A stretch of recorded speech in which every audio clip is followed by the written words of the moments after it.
All right.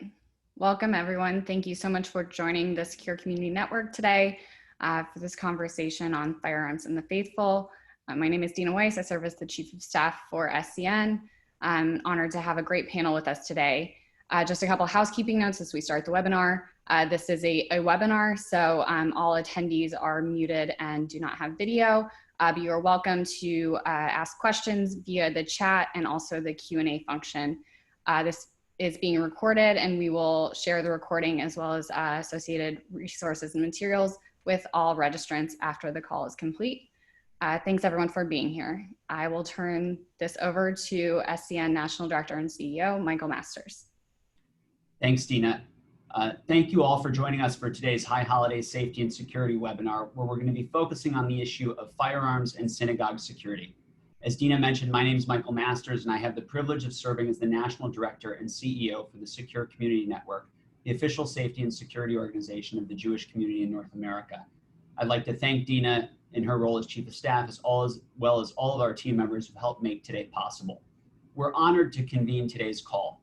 I'd like to recognize our co-sponsors, the Jewish Federations of North America and the Conference of Presidents of Major American Jewish Organizations, under whom SCN was formed, as well as our other sponsors, partners whose organizations form the center of Jewish life during the high holiday season and every day in communities across North America: the Orthodox Union, USCJ, the Rabbinical Council of America, the Reconstructionist Movement, and Hillel International. Many partners and organizations informed our efforts as well as participated in planning discussions to develop this year's set of high holiday programming. I'd especially like to recognize the many professional Jewish community security directors around the country.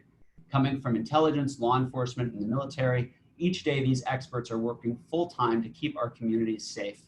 By working together, we are stronger, safer, and more secure. This high holiday season is one where we usually come together as a community, a time filled with beautiful sights, moving sounds, and the joy of reconnecting. A time to reflect on the opportunities that a new year presents. This year, though, is different.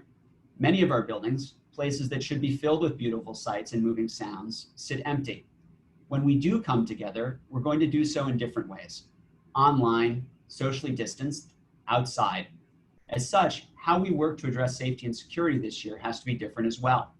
Following conversations with the partners and organizations I mentioned and informed by our efforts with law enforcement, this year we're convening a multi-part series of webinars to address the diverse safety and security issues related to the high holidays in the COVID-19 environment. Today, we're going to be examining firearms and physical security.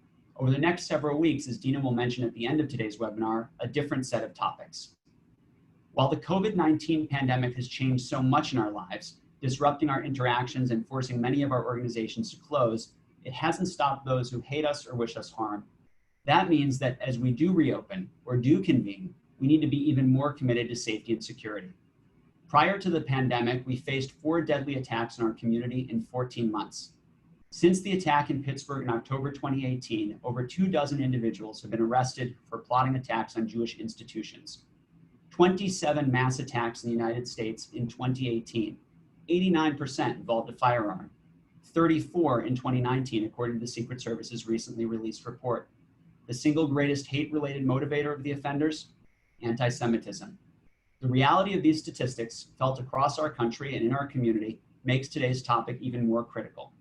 As we face today's pandemic, we've actually seen a rise in hate and anti-Semitism, as demonstrated by the statistics both from law enforcement and our partners such as those at the ADL. We've seen an increase in threats. Working with federal law enforcement, we have identified both individuals and groups that are seeking to exploit the current pandemic to incite anti-Semitism and encourage violence. Working together, we're going to address this, and today's webinar is part of that effort. Following extensive conversations with partners to include synagogues, the National Network of Security Directors, there was a recognized need for consistency and approach related to the issue of firearms in houses of worship.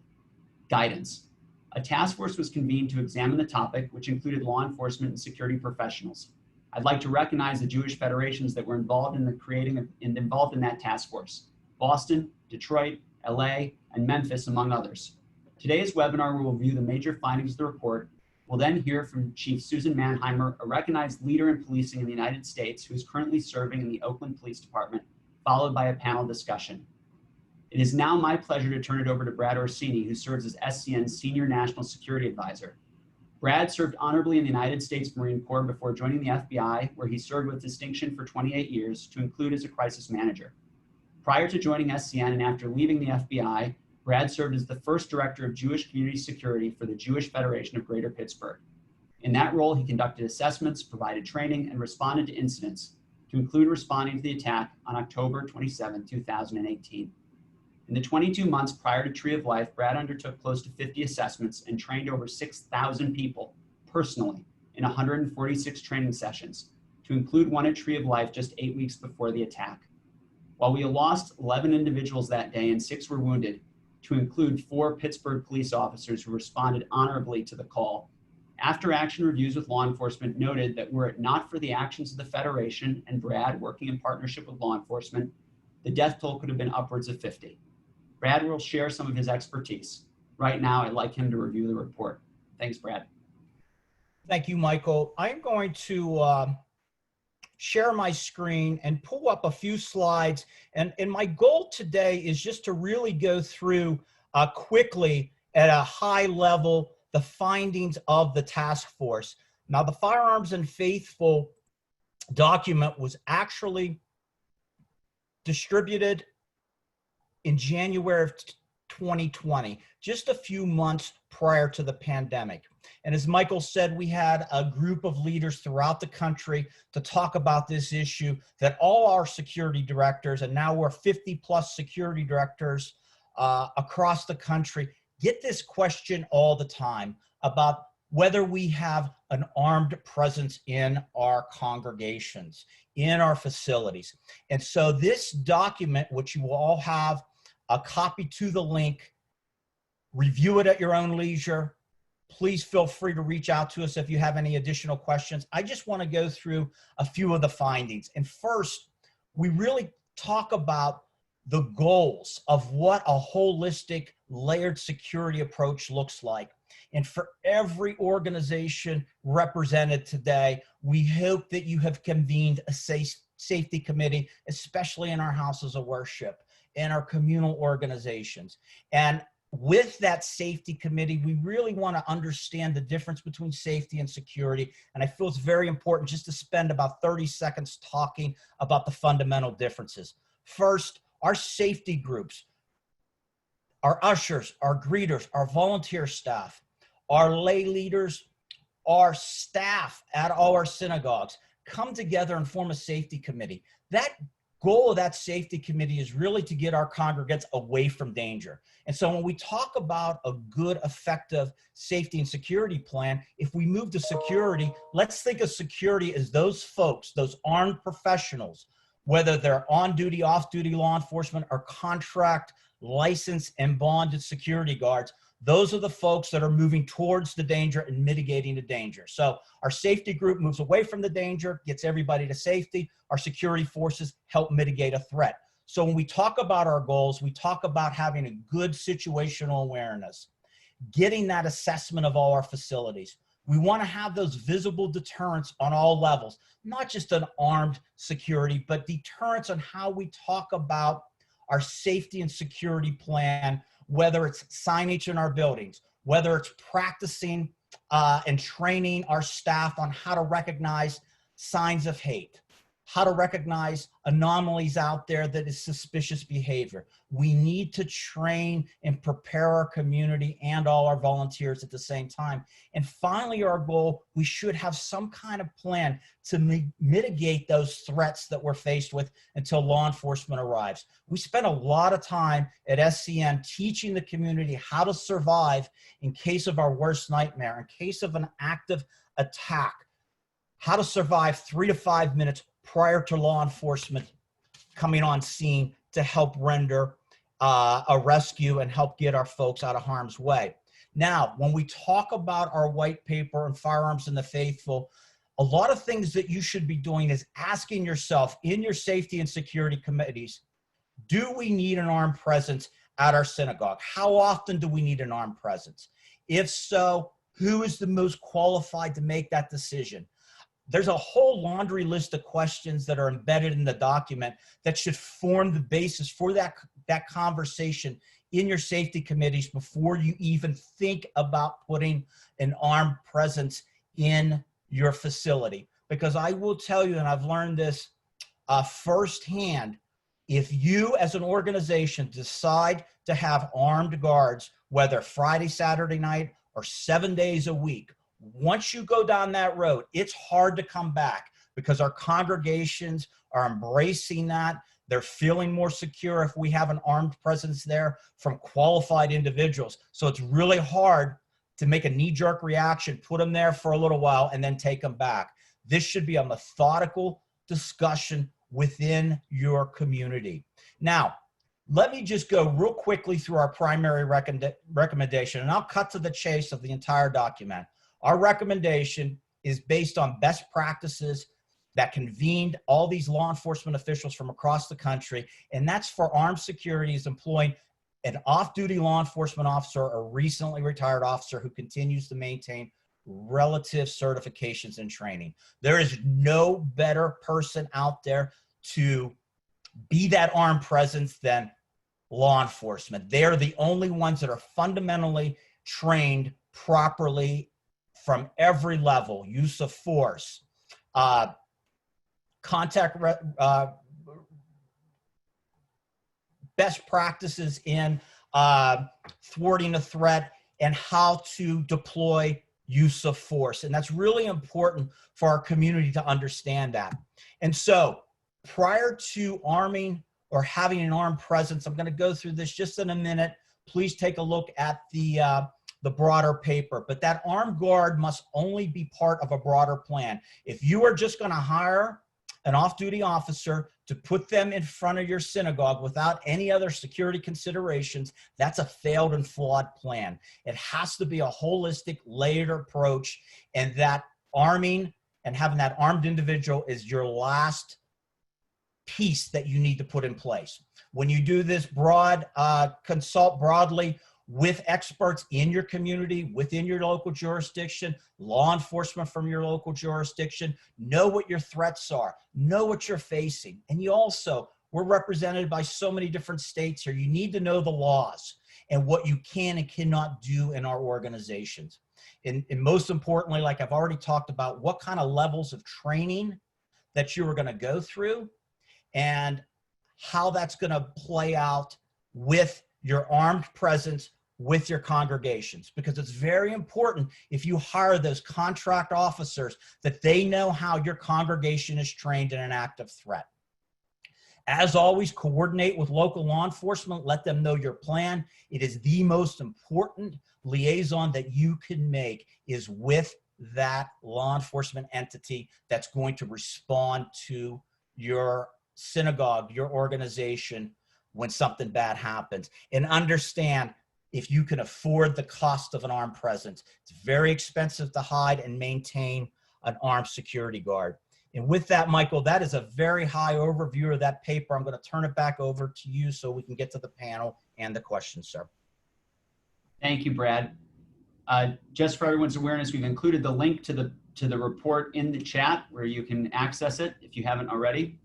It's now my pleasure to introduce one of the leading voices in law enforcement today, Chief Susan Mannheimer. The chief currently serves as the interim chief of police of the Oakland Police Department, a position she assumed in April. She previously served for 19 years as chief of police in San Mateo, California, the first female police chief in that city. Before leading the San Mateo Police Department, she served for almost 17 years with the San Francisco Police Department, focusing both on some of the toughest neighborhoods in the city, as well on working with all sectors to increase the safety and security of San Francisco. The chief has served as a leader and past president of the California Police Chiefs Association and the San Mateo County Police Chiefs and Sheriffs Association. She's a longtime member of the Police Executive Research Forum, an executive fellow at the nationally recognized Police Foundation, and was recently selected to participate in the highly regarded executive sessions on policing at the Harvard Kennedy School of Government. She brings a unique perspective to today's discussion. She's worked on all sides of the faith-based issue as a police officer and participant. Raised in New York, the chief is a former synagogue board member in San Francisco and a current member of Peninsula Temple Beth El in San Mateo. She has noted her Jewish upbringing helped lead her to a career in public service with a focus on civil rights, social equity issues, and serving others, We're truly honored, and particularly at this time, with so much going on, for her to join us today, and we're delighted to have her. Chief?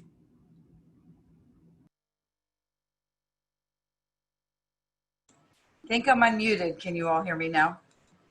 Thank you so much. Thank you for that lovely introduction.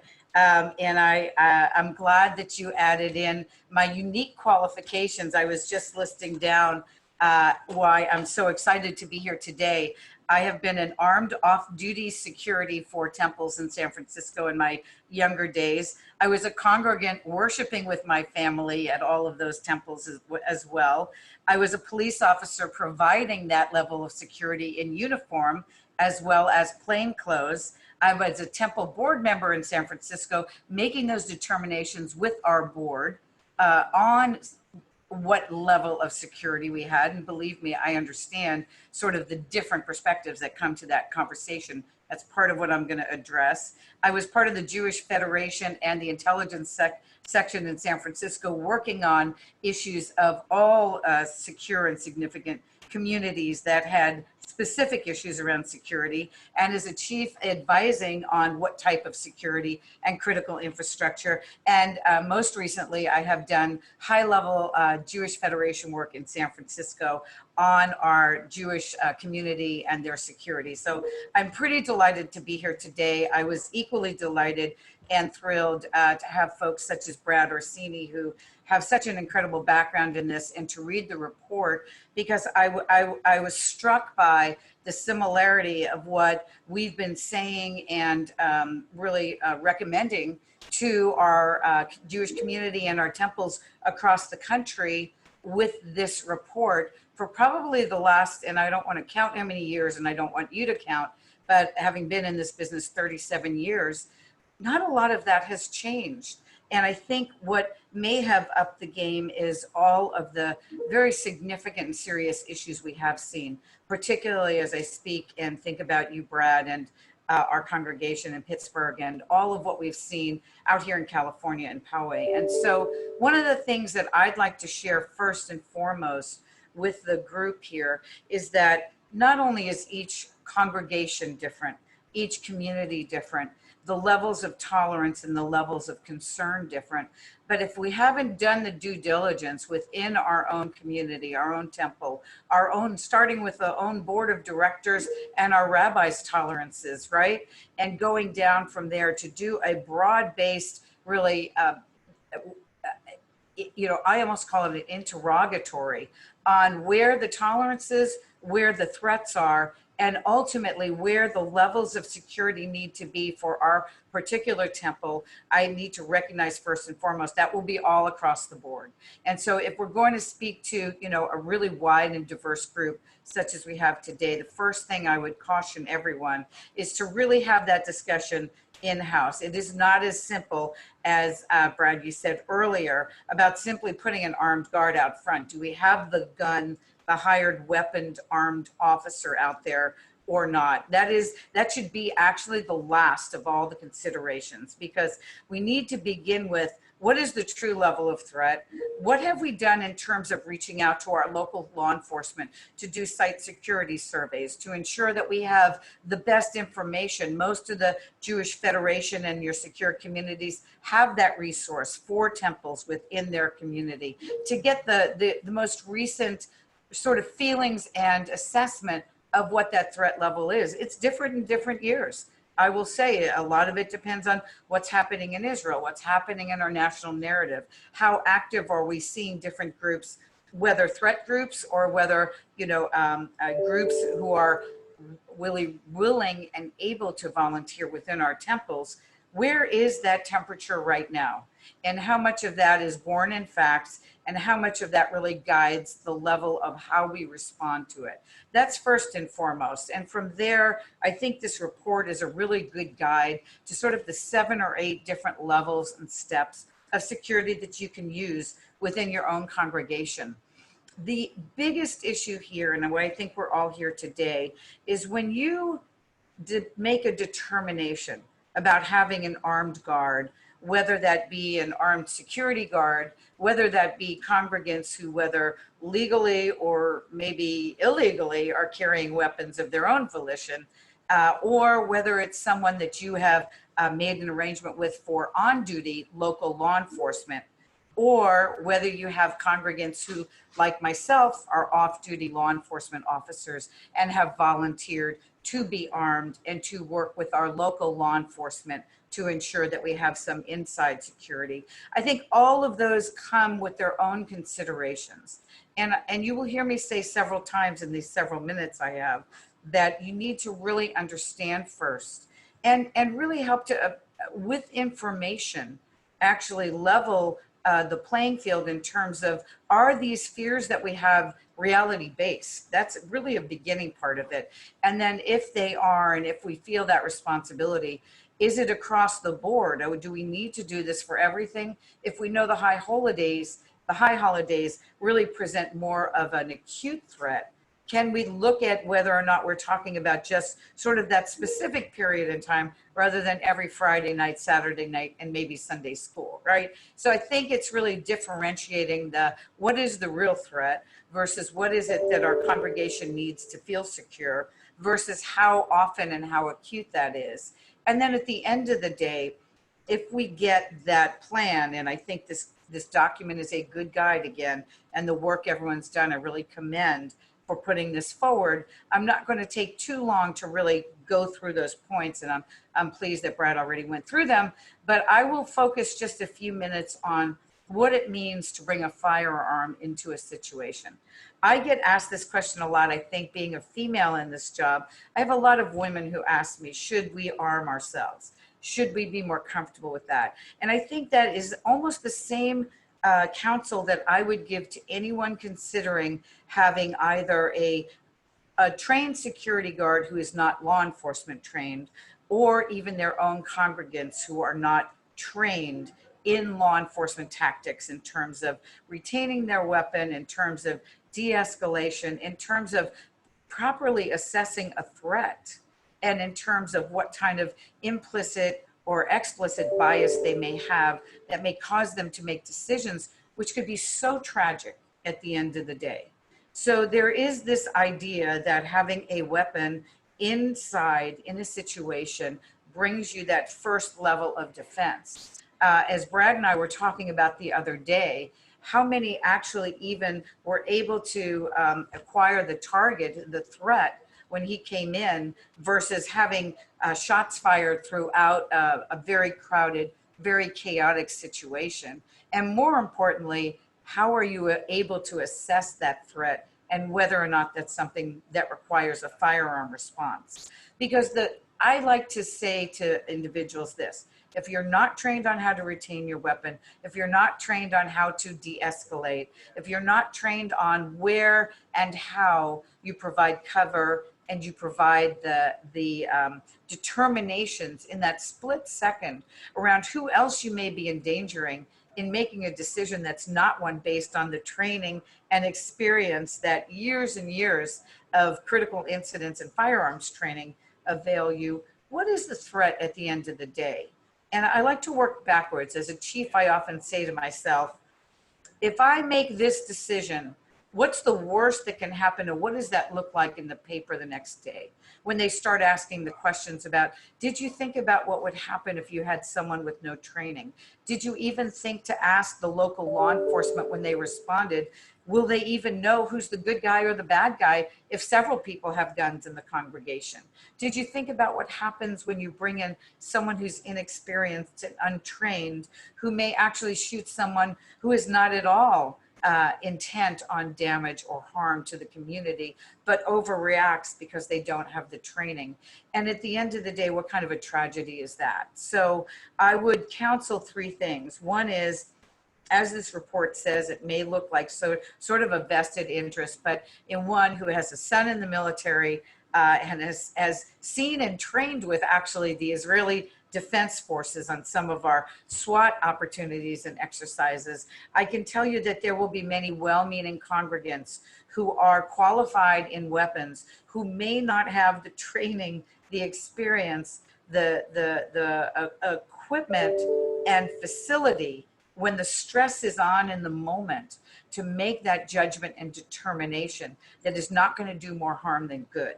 And that is why at the end of the day, what I counseled my congregation, the one where I and my family worship on the high holy days, and when we can get there on our Fridays and Saturdays, is that I don't want someone who is not trained to the highest level of firearms for all of those reasons in my congregation. I don't want someone who might have more of a trigger happy or an untrained eye to really assess threats in my congregation. And if I am going to, and I have done this in every congregation I'm at, because I do believe that having a level of security and having a firearms trained law enforcement individual for the high holy days in this day and age is actually something that I would want at my temples. Now, my temples may be very different than a lot of other temples, but I would counsel them that you go ahead and you work with your local law enforcement. Number one, if there's truly a threat, I am not the only one. I may be a Jewish police chief, but I know that most chiefs take very seriously the security and safety of their religious faith congregations, right, across the board. And this goes for all the different faiths, that I would seek first, can you get someone from local law enforcement, whether plainclothes or whether trained? And second, what is your overall goal? If it's deterrence, let's look at highlighting deterrence. I'll leave you with this. My temple wanted to bring in armed security guards. They could not afford off-duty law enforcement, and they were going to go with a local company. I actually talked to that local company. They were not former law enforcement. They were not trained. I was very concerned, and we ended up coming up with what I thought was great. They invested that one-time money that would have gone to the armed law enforcement. They put in a lovely gate with a lovely buzzer. They put their unarmed security guards out front, and they did the type of deterrence to let everyone know there's a high level of security here. I've seen temples that will do magnetometers, those who won't. Bottom line, my end of this advice to you before we take questions is know what your community, both the threat level, the tolerance level, and the fear level is. Work through that first within your temple, within your broader Jewish security community, and then make sure that you're making intelligence choices that don't add more harm or threat than good. That's kind of my 2-minute pitch, which ended up being 6.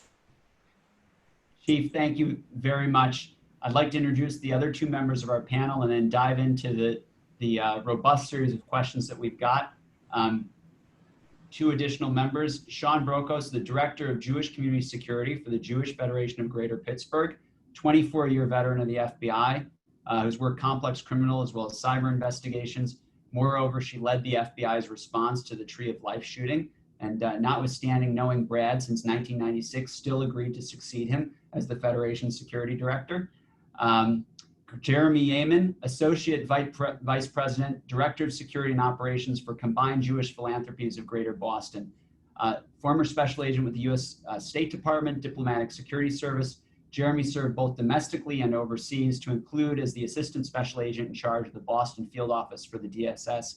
Grateful to have both of you here. I want to thank both the Pittsburgh and Boston Federations for their great partnership. Jeremy, to you, our community has a lot of diversity. You have more than 200 institutions, to include, I think, 14 day schools, 36 preschools, 120 synagogues, 2 JCCs, and dozens of other organizations. We hear all the time there's no single solution, which I think we all agree on, that there's no one answer.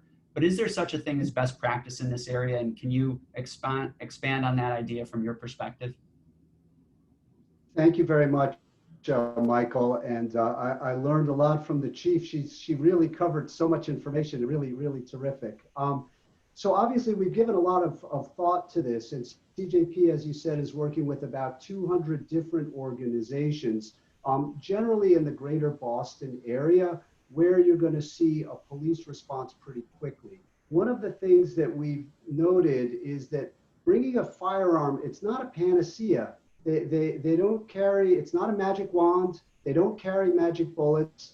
I carried a firearm for 22 years and had a high level of training and was training others. It takes a lot of time and effort and energy to stay qualified at that level. And when I didn't go to the range for about a year when I first retired, I saw the difference. So it's really continual training and also issues to think about. And I think that the important thing that we do at CJP is we don't tell you, you should do this or you should do that. We ask a lot of questions. And looking at the training, sometimes people say, oh, training, well, I have firearms training. Well, it's very easy to get a firearm in the United States legally. So just having firearms training doesn't mean anything really. What level of training are you looking at? And something that people don't think about is shoot, don't shoot training, for example. So if you're looking at training, which we think is really important, then you need to look at things like implicit bias training, right? We don't want someone who's acting in a security capacity, whether they're a security officer or if it's an armed congregant or a volunteer of some kind, to just be acting without being aware of their own biases. This is a very mixed community that we have in Boston. We want to be open and welcoming. And so it does require all kinds of different training. I wouldn't say that there is one, as you said, Michael, there's not one size fits all, even in the greater Boston area.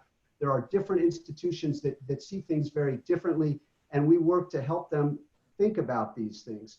So as the chief alluded to, and I think as the document indicates, you have to look at the layered security approach and ensure that the institution has built in different kinds of physical security infrastructure. What is our access control? Who are we allowing in? What training have we given to greeters and ushers to greet people and to welcome them? And also say, hey, I haven't seen you here before. Can I help you here today? Welcome to Temple Mazel Tov. Just talk to them a little bit and get a sense, welcome them in and speak to them, and then say, oh, our new prospective congregant group is over here. Could you talk to Judy? And then you're sort of assessing someone as you're welcoming them and bringing them in. Looking at the procedures that we have in the institution is so important. And then if you're going to hire a security company, what are their procedures? Sometimes we found in Massachusetts that they can't make, under Massachusetts law, they can't carry handcuffs, they can't really detain people, and they're often only armed with a firearm. A police officer would have a whole spectrum of a use of force continuum, ranging from verbal, nonverbal, different things like a taser or a baton, all the way up to a firearm. Often with security companies, it's just a firearm. So, okay, that doesn't give them a lot. And so if they're hiring someone who may be well-trained in firearms, just got out of the military, 22-year-olds, for example, what level of ability do they have to interact and understand what's going on? So I think asking a lot of questions of the security company if you're going that way.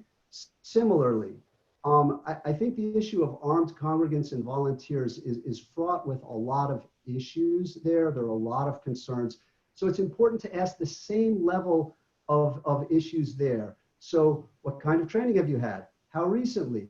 How's your eyesight? One of the questions that we get a lot when we're conducting training, someone will come up to us and say, I have a carry license. Should I carry a firearm? And so there's some basic questions there as well. I think a basic one is, are you willing to take a life? Are you willing, if you had to stop an active assailant, you might be in the most chaotic situation that anyone can imagine. Are you willing to shoot someone else, understanding that you might be shooting another congregant? Is that something you've thought about? What's your level of training? And then are you willing to lose your house? Because as any law enforcement person knows, you can get sued for doing the right thing. And one of the advantages of having an on or off duty police officer is they bring with themselves a pretty good shield of liability. Now that causes other problems, and I'm not going to get into all of that. But if the institution is advocating that a security company, which is an LLC, comes, but you're also trying to get the cheapest security company in the world to get the maximum number of hours, and the person has no training, well, that's a decision. And similarly, if you're bringing in a congregant or someone who doesn't have a high level of training, you may be absorbing all of the liability. The congregant will first, and then the institution. Everybody is going to get sued. So we look at a whole bunch of things, looking at physical security, procedures within the institution, the personnel and training. And I think that, just looking at our institutions, so we've got around 200 institutions, 14 Jewish day schools. I'd say about half of them have armed security 40 hours a week. Okay, that's pretty good. They have the armed security when there's a majority of people. And I would say that the majority of our synagogues will have armed security during the high holidays. As the chief said, it's a shorter period of time. You can kind of figure out what the costs are and go with that. We have a lot of synagogues that are open about 80 hours a week, right? They have a morning minyan for 10 people. Then an hour later, an admin person comes in, the rabbi comes and goes. There might be a Hebrew school, an after school, preschools. There might be evening programs. There could be a chorus. There could be a bingo game or a card game in the evening. So there are all these different things. So when you're looking at security, you can't just say, well, we hired the cheapest person we could find with a firearm to stand in the corner, and now we're done, right? That's our security plan. It's that person. Rather, we want to look at what training have we given to everybody? Because even if you had armed security, if you're in a large building like a school or a big synagogue, you have one person with a firearm who may be running around trying to find the intruder. It's not instantaneous. So what is everyone else supposed to do? And I think what we saw from the hard work of Brad and in Pittsburgh at Tree of Life was the real importance of training as many people as you could. And so we're really into that, both awareness training and figuring out what they could do in the building. And then we ask a lot of questions before we say, yes, you should, or no, you shouldn't. Another thing to think about that we ask institutions to think about is the insurance. What does the insurance company say? Now, some congregations like, well, we're not going to tell anybody. Okay, but you're still going to eat the problem whether you tell everybody or not. And one person that's important to consult with would be the insurance company for that organization. I think like all the panelists, Michael, I could go on and on and on. So let me turn it back to you. Thanks, Jeremy. Sean, to you, there's a number of questions in the both in the Q&A as well as in the chat. Talk to us a little bit, if you would, about the actual process. If you decide to get someone with a firearm, should they be uniformed with a weapon clearly displayed? Should they be plainclothes? Who should be made aware if there's an armed presence in the synagogue? Should it be kept quiet or publicized? And does it make a difference depending on who's providing the security, whether it's an off-duty law enforcement officer, for example, or a hired security guard, or perhaps volunteer congregant? Thank you, Michael. And just to echo what the chief and Jeremy said, these should all be informed decisions. There is a tremendous amount of due diligence that goes into it. So if you're at the stage where you feel that it is best that within your congregation you are going to have armed congregants, you need to take the guesswork out of that for folks. First responders need to be aware that there are folks within the congregation who are armed. It is only fair, because you're talking about first responders coming in making those split-second life-saving decisions. If they're walking into a congregation, into a synagogue where they know that folks are armed, that is going to help them to distinguish friend or foe. And that is an extremely critical decision to make. And it is hard when you're under tremendous stress. If there's any folks out there who are first responders, you'll know exactly what I'm talking about. Stress levels are already high. Having to guess who is friend or foe is very difficult. So having that liaison with local, state, and even federal law enforcement on behalf of your congregation saying, hey, we've made the decision to have armed folks here. Law enforcement needs to be aware of that.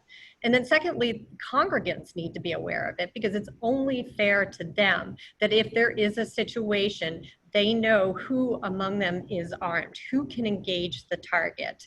And so this is not something that we should try and act like it's not out there, try and sweep under the rug. We need to deal with this exactly at face value. And like Jeremy said, be prepared for the consequences. So if this decision is being made to arm your congregants, share this. You need to train your congregants. This should be part of your emergency response plan. They should know that these protocols are in place. And like I said, so importantly, local, state, federal first responders need to know that this congregation, the synagogue, has armed individuals who are there. So you talk about, I've heard a lot of talk about who should be armed and who is who are the best people to seek for that. And exactly what both the chief said and Jeremy said, you want to go with your most qualified folks. This is your first line of defense. Certainly target hardening, right? That is an absolute priority, target hardening, so the assailant cannot get in. But if that does happen, you want to have your most qualified people there who are capable of not only carrying a firearm, but capable of engaging a target. So one thing I'll mention, and I'll mention this quickly, FBI studies have shown that active shooting incidents take place typically within 3 to 7 yards. So you're not talking about an individual who can hit a target 50 yards down the shooting range. You are talking about an individual who should be able to draw from the holster, engage quickly, retain that weapon, exactly as the chief said. These are all, it's very reactionary. It takes a tremendous amount of training. Law enforcement trains on this. I can tell you our SWAT team here in Pittsburgh trains on what's called CQB, close quarter battle, close quarter combat.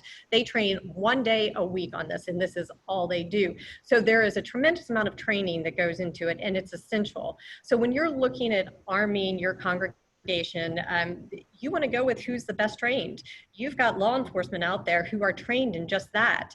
And then you want to go sequentially from there. Start with the best though. And why would you do anything less than the best? If you're talking about securing your synagogue, your house of worship, that's what you want to do. So I think that's all I have on that topic, but I think the training, and I know we'll talk on training and preparedness as we go through this, so essential, but looking at whoever is armed, looking at their qualifications, background, and experience, and make sure that they have the mindset to do what it takes, and that you also have the liability in place. I have done many shooting reviews, and just like Jeremy said, I have seen shoots that have been deemed a good shoot, and the officer who engaged in that is going through litigation for years.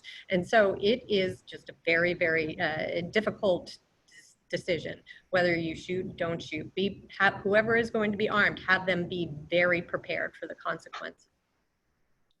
Thanks, Sean. We've got so many questions in the Q&A, so I'm going to try and move through these somewhat quickly. I apologize, we're not going to get to all of them, but that gives us an excuse to convene again at some point. Brad, you always emphasize training, and you did a huge amount of training in Pittsburgh. You do it now nationally. We know that even well-trained people, when confronted with that life or death situation, it can be a serious issue. 4 Pittsburgh police officers in service responding to that 911 call, including the first SWAT officer on scene, shot 8 times. Can you talk to us a little bit, 2 points? One, about response time. We talk about 3 to 5 minutes. Our good friend Donnie Fogel asked in the Q&A, should we be rethinking that? Should it be a longer time? Should it not be 3 to 5? Should we be really trying to elongate how much we train people to survive? And what does that training to survive look like? And then lastly, we had a question about, is it really applicable for everybody? And can you talk a little bit about some of the folks that made it out of Tree of Life on that day in October? Yes, sir. And I know I see over 70 some questions in the chat room, so I'm going to do this very quickly.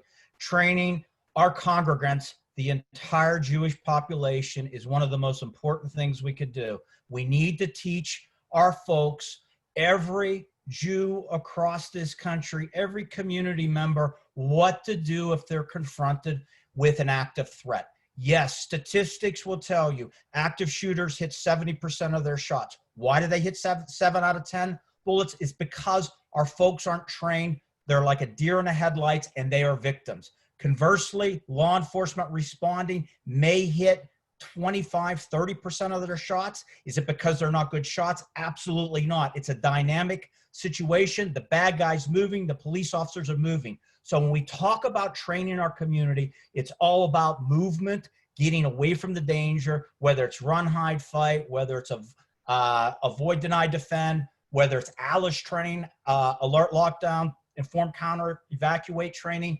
Any protocol you train in, it's about movement and getting away from the danger. Yes, Tree of Life, we had a 90-year-old individual run away from the bullets. We had so many people get away. We had people get away to alert other people. They did that because they were trained. I encourage every single person on this call today that if they're not training in their congregation, it's not just for ushers and greeters. It's not just for lay leaders. It's for your entire congregation. Your entire congregation needs to know how to react in case something bad happens. Plain and simple. Thank you so much, Brad. Chief, question for you. Today's environment, law enforcement dealing with any number of challenges. One of the things that we hear increasingly in the community, we're not a monolithic community. We have got Jews of color. Our institutions, while Jewish institutions are community institutions, they serve the whole of the population. How does that interplay? How should we think about that interplay with respect to safety and security? One, people from the community who may be uncomfortable with armed presence or law enforcement, but what does that really mean with respect to safety and security options? Those sorts of issues, if you could. You've been leading on this issue nationally. Yeah, I mean, first and foremost, it is really important, and this goes to, again, are you doing the things at the initial stages, taking the temperature of your community? There are those who simply would not want armed officers, armed security in general, but police officers, right? They simply don't want those. They're not comfortable with them, whatever the reason. And unfortunately, we have way too many reasons nowadays for that. So I'll own that right up front. The second piece is, if you decide that you're going to do that with an armed individual, is this someone, in all training now, and certainly in California, I can speak to post-training on implicit and explicit bias. To what Mr. Jeremy said earlier, was around the training on this and the recognition that we are taught not to look at profiling or individuals who fit or don't fit. We are there to assume that if their danger presents, it has nothing to do with the individual, their skin color, or who we believe is a congregant or not a congregant. But those are the kinds of things that need to be talked about whenever you have any security, from the temple's highest directors through that liaison to the temple. We have diverse congregations. We should not assume that anyone belongs or doesn't belong, but more importantly, do not put an armed security guard or law enforcement officer in the initial connection and contact with welcoming in members to the congregation. The more that you can have your board, your, whoever you might have as your ambassadors for security, which would be those non-uniform, non-security trained, but the individuals that you have around your temple who know the membership in those levels of first guidance. Welcome to, as you said, Temple Mazel Tov. How are you today? We are a welcoming community. Please come in, have a seat. And then to let all of those who are responding in a security mode get some initial training on that. This is who our congregation is. This is how we are welcoming. And these are the assumptions you better not be making, right? But we get that training as law enforcement, not only on a natural, but we are trained to recognize more than just appearance, but to recognize what are the significant danger factors. So I think that that's very important, but I love that idea. And I think that is number one, is having someone at the door, welcoming individuals in, having that level of control right up front, and having that, that determination of, we are here, we are welcome, we are watching, and we are coordinating with our security. That's number one. Thank you, Chief. I want to cover one quick issue and then a question for Jeremy. We've got a lot of questions about insurance. We just request, as a general state, every state is different. Just like with concealed carry laws, every insurance carrier is different. Please talk to your insurance carriers. There is a big difference between hiring a security guard or an off-duty law enforcement or working with your local police department and having the insurance run through that private company versus just hiring someone on your books and not necessarily having insurance procedures or policies in place. There is a lot of nuance to this. And obviously, if you're in a situation where you're looking at the insurance because of an incident, that's probably not what you want to be thinking about, but think about it ahead of time. Jeremy, a question for you. You've dealt with diplomatic security overseas in our embassies, our consulates, in different operating environments. We hear a lot from various people about we should look to external models, whether from the Middle East, from Israel, from Europe. We had 34 mass attacks in this country in the US last year. Western Europe had roughly 9. I'd like you to think about that experience in answering how we should be thinking about where's the overlap in thinking about safety and security, and what are the differences with how we need to approach things here in the US? Thank you, Michael. It's like so many of these things, it's really complicated. A lot of people look, first off, say Israel, well, they were in the IDF or they were in the Israeli military and therefore they know what to do. That may be true for some people, but Israel is a very different society and the rules on the use of force are very different there, as they are for American military in a combat zone than they are for law enforcement or the issues of stand your ground and your home, much less a synagogue or a school. So I think there's a lot of differences there. The other thing that is a complicating factor in the US is we have so many firearms. There are estimates, we have a population, I don't know, 330 million, depending what the census is going to tell us this time, but around 400 million or more firearms in the US. It's very easy to acquire a firearm here, and you don't need a lot of training for it. So sometimes I know my European colleagues feel like, well, they have a firearms license, therefore they're trained. In the US, there are police chiefs which basically have a shall issue.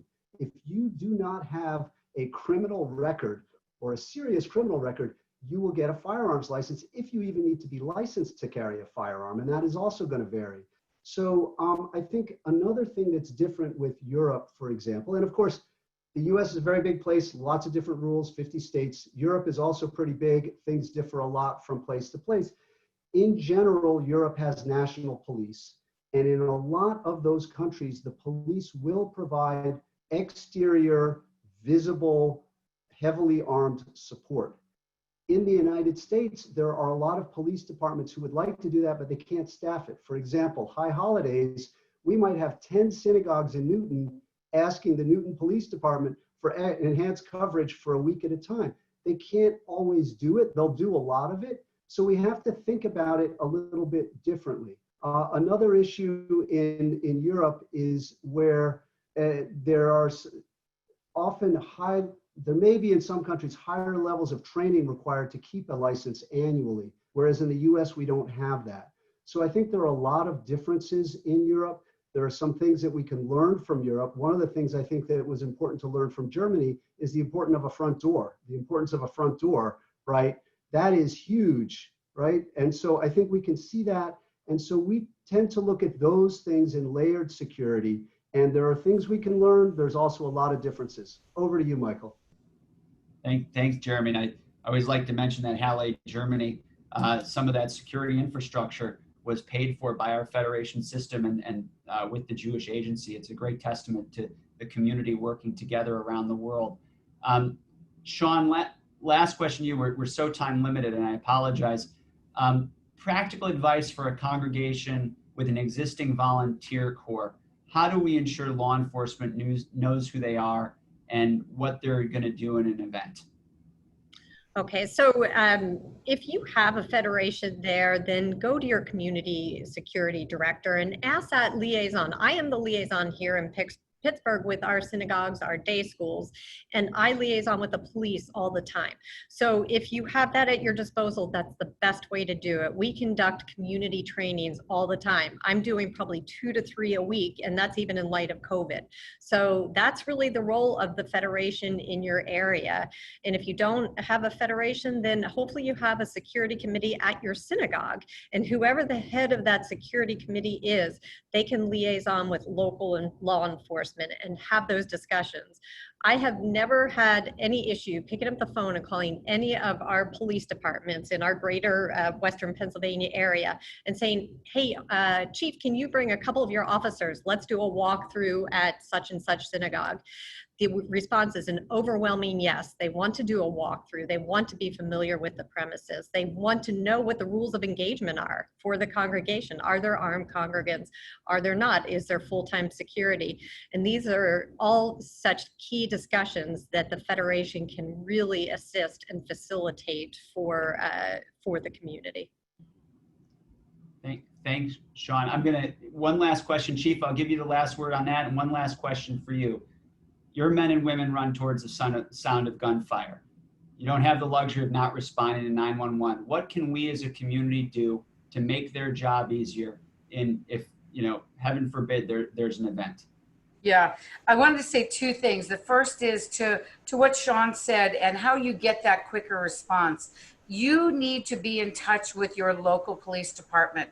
Start, if you can't get your local captain, area commander, go right to the chief. Chief, I am Rabbi so-and-so. I am executive director so-and-so. We are concerned about our high holy day security or whatever it is this year. Please, if nothing else, you'll get passing checks, a heightened level of awareness and response, a police car to park in front of your synagogue or whatever it is, traffic control for those crazy times when everyone surges out, and a higher level of quicker response, right? I think that's very important. If you do nothing else, that's important to do. Secondly, I think for us coming in, we talked about it a little bit earlier, who's friend, who's foe, who's got the gun, who's the immediate threat. If you do nothing else, have that person and that training for your key staff. Remember, I talked about you can have ambassadors at the front door that are well trained to delineate and sort of differentiate what's going on as people walk in the door. Someone needs to be trained to know you're the one, you're calling 911. Here's what 911 needs to know. Who's the bad guy? What's the threat? Where's the gun? What's the danger? Best way to come in. Just very basic stuff. These are all perishable skills. Train to them every year and make sure that law enforcement knows the best information. And no one should assume that other people are calling. Designate someone to call. And I don't want to scare people. I think that most temples within what they have can take the steps that Brad talked about, work with the Jewish Federation. We've done it. I do it for the Jewish Federation in my area. You'll have what you need. Don't assume you need to go out and bring the gun to the fight. Chief, thank you. I know how busy you are. I want to thank you for your time today. Best wishes for happy holiday season. And to all the men and women of the department, I want to thank our great partners in both Pittsburgh and Boston. Jeremy and Sean, thank you as always. There's so many questions that we didn't get to. We'll keep running these webinars. Just as a reminder, next week, safety and security considerations for outdoor services and gatherings, same time. You can sign up for these in the chat via the links. On September 9th, personal safety for lay and professional leadership during the high holidays, and particularly in the COVID-19 season. And then lastly, 16th of September, cyber preparedness for the high holidays. Thank you all very much. Be safe, be healthy, and be well.